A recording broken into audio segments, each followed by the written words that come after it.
Bismillahirrahmanirrahim. Bukankah Nabi diusir dari kota Mekah, akhirnya berjumpa dan berjodoh dengan kota Madinah?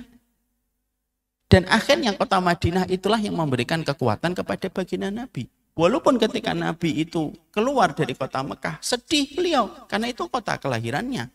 Saya tidak bisa membayangkan perasaan Nabi hidup dari kecil di kota itu lalu diusir sebagai sebuah buronan. Sama dengan saya tinggal di Kemang tiba-tiba diusir, Pak. Kan rasanya itu psikologinya berat banget itu. Tapi ternyata keluarnya Nabi dari kota Mekah itu justru memberikan kebaikan. Nabi berjumpa dengan Muhajirin dan Ansor. Dakwah yang asalnya lambat itu langsung melesat, Pak, ketika beliau sudah berada di Madinah. Yang asalnya orang yang beriman tidak sampai 100 orang dari Muhajirin itu tidak sampai 100 orang. Ya, para ulama berbeda pendapat tentang jumlah para sahabat Muhajirin yang saat itu sudah masuk iman dan masuk Islam. Maka sesungguhnya setelah di kota Madinah langsung melesatnya itu cepat luar biasa dan akhirnya memberikan satu persatu kemenangan yang Allah anugerahkan kepada baginda Nabi. Maka di situ kita faham fihi khair dalam segala sesuatu. Ada sesuatu tidak mengenakan kita. Billahi robba wa bil islami dina wa bi Muhammadin nabiyya wa rasulah. Dan itu merupakan perspektif yang pertama. Cara menghadapi ketika takdir buruk memang datang pada kehidupan kita. Walaupun kita sudah berdoa. Seni menghadapi takdir pahit. Ini harus kita paham. Supaya apa? Supaya musibah itu berubah menjadi anugerah. Emang bisa musibah itu menjadi anugerah? Bisa. Sampah saja. Hari ini, Pak, karena teknologi dan kepintaran manusia, sampah itu bisa dirubah menjadi komoditi yang layak untuk dijual. Itu sampah. Kalau sampah saja, analogi sederhananya, bisa dirubah menjadi komoditi yang dijual dan mendatangkan income dan profit. Itu sampah. Mosok musibah ataupun uji atau takdir pahit tidak bisa dirubah menjadi satu anugerah? Tidak mungkin. Ya pasti bisa. Kalau sampah bisa, berarti takdir yang pahit pun bisa dirubah menjadi sebuah anugerah. Ini yang pertama.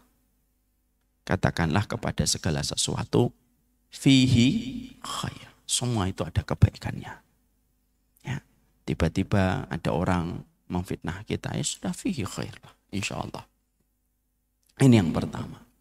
Yang kedua, para ulama mengatakan kepada kita, kalau kita menghadapi takdir pahit menimpa pada perjalanan kehidupan dan episode kehidupan kita, yang kedua, kita harus senantiasa memiliki cara memandang masalah dan ujian yang datang itu dengan helikopter view, Pak. Helikopter view itu apa? Memandangnya dari atas, supaya yang kelihatan oleh kita bukan takdir pahitnya saja, tapi banyaknya perkara yang pernah terjadi dalam kehidupan kita, itu bisa kita lihat supaya perkara-perkara manis yang pernah kita jumpai bisa menetralisir pahitnya masalah yang sedang dihadapi. Manusia itu fitrahnya, kalau sedang menghadapi satu musibah, yang dilihat itu hanya pada musibah itu, jaraknya terlalu pendek. Kalau jarak kita pada kehidupan selalu pendek memandang setiap ujian dan takdir pahit yang datang, ya akan menyempitkan hati kita. Tapi ketika kita melihatnya dari sudut pandang yang lebih jauh, yaitu helikopter view, melihatnya dari atas, maka kita akan menemukan memang ada titik pahitnya, tetapi ada banyak perkara-perkara manis yang bisa kita lihat untuk menetralisir rasa pahit yang kita dapatkan. Ya. Lihat, kadang-kadang, ini contohnya anak saya. Anak saya itu minum multivitamin yang pahit. Caranya dia kalau memilih itu, dia katakan setelah minum ini minum madu ya Bi. Iya minum madu. Akhirnya meminum vitamin yang pahit tadi, dia tidak lagi trauma dan benci. Karena dia tahu setelah minum yang pahit ini ada madunya. Madu itu menetralisir apa yang tertinggal dari rasa pahit ketika meminum yang pahit itu. Biasanya kalau kita minum obat pahit kan setelah itu kita nyiapin teh manis, Pak. Supaya yang manis menetralisir yang pahit. Lah kita terkadang manusia dengan kerendahan atau dengan keterbatasan ilmu, sering sekali kita kalau menghadapi satu takdir yang pahit, Kita lupa untuk memberi rasa manis pada apa yang kita jumpai ketika kita melupakan perjalanan hidup kita itu diisi dengan banyak hal-hal yang baik yang Allah sudah berikan pada kehidupan kita. Tapi kita sering jadi amnesia.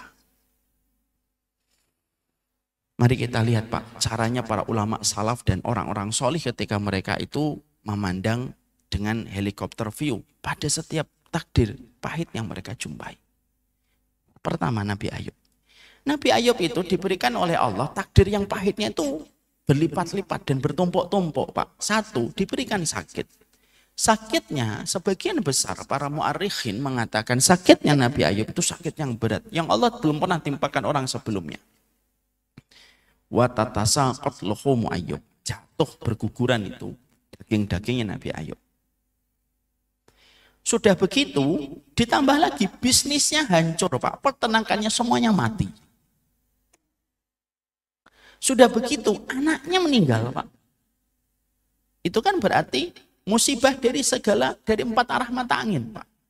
Manusia hari ini sediuji-ujinya kita Pak, biasanya memilih di antara tiga ini. Kalau anaknya meninggal, naudzubillahi min dzalik, nasallallahu alaihi wasallam, biasanya dianya masih sehat. Kalau ada orang yang sakit, biasanya kita jumpai anaknya masih sehat.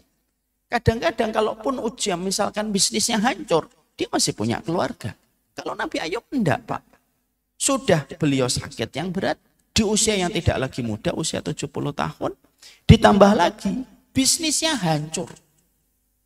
Peternakannya meninggal semua. Anaknya meninggal. Dan istrinya pun sempat meninggalkan beliau. Maka itu merupakan perkara yang sudah bertumpuk-tumpuk menjadi satu. Sekarang bagaimana seorang Nabi Ayub itu rilis, auto-rilisnya. Bagaimana seorang Nabi Ayub itu melepaskan beban itu.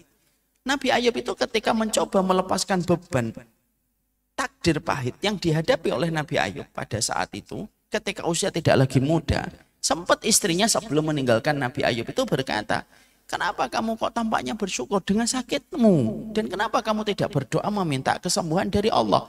Karena Nabi Ayub itu ketika berzikir pada saat sakit itu tidak langsung to the point minta sembuh Pak. Tapi zikirnya itu penuh dengan rasa tawadhu. Inni masaniya dzur wa anta arhamur rahimin. Saya tertimpa musibah tapi engkau adalah zat yang maha pengasih. Nabi Ayub tidak langsung to the point. Sembuhkan saya ya Allah. Saya ini nabimu. Enggak. Maka pada saat itu istrinya sempat berkata, kenapa kamu tidak langsung berdoa meminta kesembuhan? Maka pada saat itu perhatikan, seorang Nabi Ayub memiliki helikopter view untuk melihat musibah yang sedang terjadi pada dirinya. Lalu mengatakan sama istrinya, bukankah aku telah disehatkan oleh Allah selama 70 tahun sebelum hari ini? Bukankah aku telah diberikan peternakan, diberikan kekayaan, diberikan kecukupan, diberikan anak-anak? Lalu apakah aku tidak bisa setelah 70 tahun mendapatkan nikmat, aku membalas kenikmatan itu dengan ridho terhadap ujian yang Allah berikan. Dan akhirnya itu melapangkan hatinya Nabi Ayub selama 18 tahun sampai Allah memuji Nabi Ayub sebagai hamba yang bersabar.